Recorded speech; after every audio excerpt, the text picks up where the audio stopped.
Asymmetric co-op doesn't just force communication, but it's also a great way of allowing player 2 for how to defuse the bomb. So player 1 has to describe the bomb. Player 2 then has to read out instructions for how to defuse it.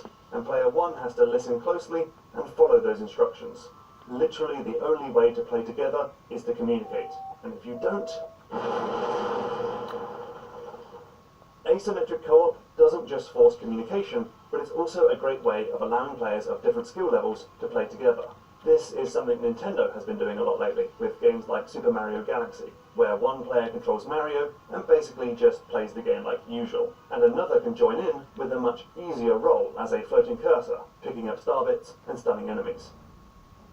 But while asymmetrical design can be great for co-op, it wouldn't work for Overcooked, because the game needs to automatically scale depending on whether you're playing in a group of 4, or with a couple friends, or with a pal, or even on your own. Plus, this is a game that attracts people of very different skill levels, so you need to be able to divvy up roles on a level-by-level basis, to make sure those who aren't super familiar with games don't have to perform tricky movements like dodging fireballs or navigating slippery platforms.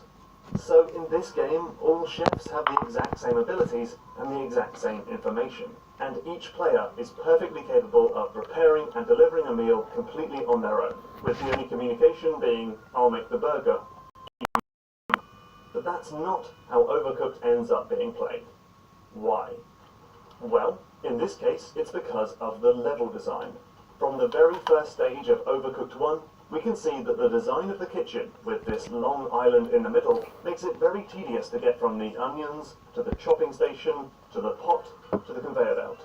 But with 2 players working together, passing onions across the table in the center, the process is much, much faster. Pretty much every stage is built like this, and later exacerbated by things like paths too narrow for more than one chef, and levels split into 2 by moving vehicles. And going faster is important because the scoring system is all based on time. Meals need to be cooked quickly or customers will leave and you'll incur a penalty. You'll get big tips for delivering items more rapidly, and your final score is based on how many meals you delivered during the level's tight time period.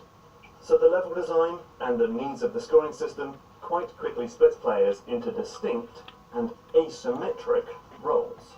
In this kitchen, for example, one player might focus on chopping vegetables and preparing meat patties, while the other cooks the burgers, prepares them, and delivers them